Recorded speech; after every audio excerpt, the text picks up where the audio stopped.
Good morning সকলোকে পুনৰবাৰ গুণু আৰু মই আমাৰ ইউটিউব চেনেল লগতে ফেচবুক পেজত নতুন এটা ভিডিঅ'লৈ স্বাগতম জনাইছো। আৰু আজি ঘৰৰ পৰা কিন্তু ভাগ্য বেয়া, কাৰণ বাৰ লগত ৰাহি জৰা নিমিলাই হ'ল। আজি আকৌ চাকচোন এয়া পেকিং চেকিং কৰি আমি যোৱাকালি আহি পালো আৰু আজি বাই পেকিং কৰি লৈ এতিয়া আমাৰ গাড়ী যাব। গুণুৱা যাব না? ক'ত যাবা এতিয়া? বাহাতক থৈ আহো। মামা ঘৰত যাব এতিয়া, বাহাতক থৈ আহো আৰু কেইদিনমান লগ নাপাম না গুণু?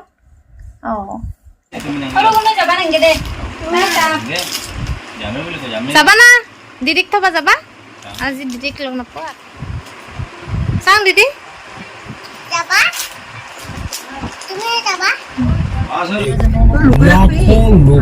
আমি বাঘ থবা যাওঁ না? একদিন মাত্র আমার দেখছেন না রাহি যারা নিমলা হল গুছি যাবা আলছি দিদিয়ে বজ্জা দিছে দিদিয়ে আমার ভিডিওটো সাবস্ক্রাইব করে দিব। গানা লাগাও গানা বাদ দেয়। হ্যাঁ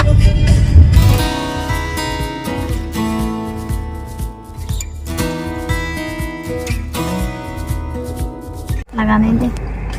আমার ওখানে জেম খাই আছে না? ওখানে জেম নহয় তো, জেম নহয়, ক্রাঞ্চেস দু ক্রাঞ্চ আছে নাকি? চাও কোন মুখত হাঁ কৰি দা, হাঁ কৰি দা, হাঁ কৰি দা নেদা আছে।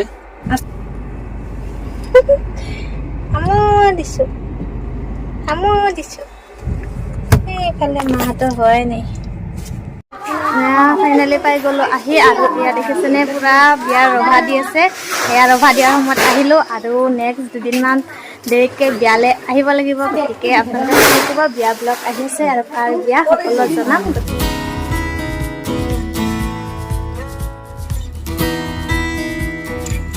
বহুত দিন পিছত আমাৰ মাক লগ পালো দেই আজি, আৰু এয়া আমাৰ কাৰণে পুৰা যা যোগাৰ কৰি আছে। আৰু দুদিনৰ পিছত বিয়া আহি আছে। এয়া পুৰা মাৰ মনটো বিৰাট ভাল লাগিছে না? সিহঁতৰ কাৰণে এইবিলাক মালপোৱা কিবা কিবি বনাইছে আৰু পিছে মায়ে একদম এইকেইদিন ইমান কষ্ট হৈ আছে, চাওকচোন খিনাই কেনেকুৱা হৈ গৈছে। এয়া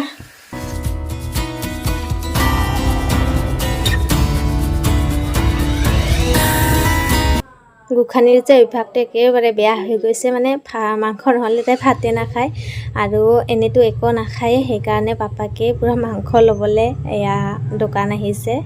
সেই মাংস আনিছে তোমাৰ কাৰণে। আমাৰ গোখানি মাংস নহ'লে ভাতে নাখায়ে।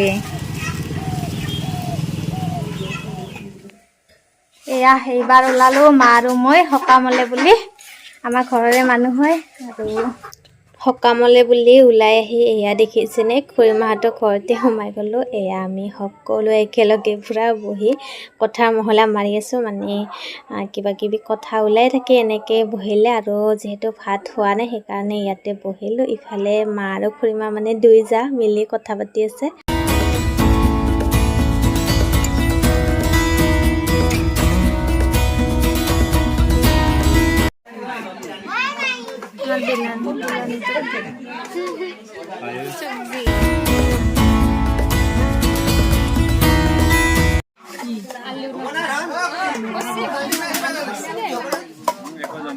এয়া বহুত সময় বিৰতিৰ পাছত আকৌ ভিডিঅ'টো কণ্টিনিউ কৰিবলৈ লৈছোঁ। ভাত পানী খাই আহি জিৰণি ল'লোঁ। তাৰপিছতে বহুত কাম আছিলে, কাপোৰ ধুইছিলোঁ যিহেতু, চকোৱা মিলা এইবিলাক কৰিলোঁ। বাকী ভিডিঅ' কৰা নহ'ল। আৰু এতিয়া আকৌ পাকঘৰ আহিছোঁ আৰু বহুত দিন পিছত আপোনালোকক আমাৰ পাকঘৰটো দেখাই দিছোঁ দেই। নমস্কাৰ, আজি আমি মাংস বনাবলৈ ওলাইছোঁ আমাৰ ঘৰত। বিনা তেলত বনাম আৰু বিনা তেলত চেম টেষ্ট আহিব। আৰু এই 2 দিন মই পাকঘৰ সোমাবলগীয়া হোৱা নাই, বায়ে পুৰা ৰান্ধি বাঢ়ি খুৱাইছিলে। আৰু আজি ফাইনেলি মই আহি গৈছোঁ আৰু লগতে একেটাক লৈ আহিছোঁ। মানে মাংস আপোনালোকক দেখাইছোৱে তেল নিদিয়াকৈ কেনেকৈ বনাই, গতিকে আজি আৰু নেদেখাওঁ, এনেই দেখাম শেষত। এতিয়া পিঁয়াজখিনি দিলোঁ ভাজি, যেতিয়া পানীটো পিঁয়াজৰ পানীটো শেষ হ'ব তাৰে পিছত আমি ইয়াতে অলপ অলপ পানী দিম। পানী দি ফ্ৰাই কৰিম। ইফালে মায়ে পুৰা চাই আছে, আজি তেল নেথাকে হ'ব আৰু মায়ে এনেও বইল খাম খাম কৰি আছিল। ঘৰ আহি পুৰা কামত লাগি গৈছে। তাতে মোক ইমান হাৰাশাস্তি কৰি মাৰছা, এতিয়া ঘৰত অহাৰ লগে লগে মই পুৰা ডন হৈ গলো না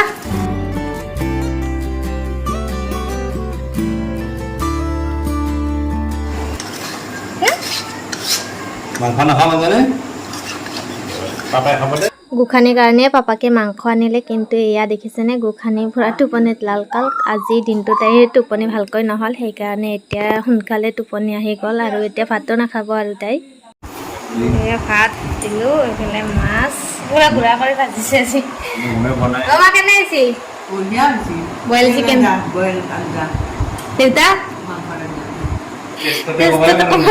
নাই এয়া আমাৰ বইল চিকেন আজি প্ৰথম মা আৰু দেউতা খাইছে বইল চিকেন না দেউতা আগতে খাইছা আজি প্ৰথম এই নাচপতি আৰু আপেলত চিকেন এয়া পাকঘৰৰ কাম সামৰিলোঁ মা গ'লে মই ভিডিঅ'টো কৰিবলৈ ৰখি গ'লোঁ আৰু ইফালে ইয়াত পানী চানী ল'লোঁ গতিকে আজি ব্লগটো ইমানতে শেষে কৰোঁ আৰু আশা কৰোঁ আপোনালোকে ব্লগটো চাই ভাল পাইছে আৰু নেক্সট নতুন ব্লগত সকলোকে লগ পাম মানে নতুন নতুন ব্লগ আহি থাকিব চাই থাকিব সকলোৱে আৰু মোৰ ভিডিঅ'ত যিসকলে নতুনকৈ আহিছে প্লিজ চেনেলটো ছাবস্ক্ৰাইব কৰি দিব আৰু লগতে লাইক কমেণ্ট কৰিব আজিৰ এই ব্লগৰ পৰা মই দীপামণি এতিয়া বিদায় দিছোঁ বাই বাই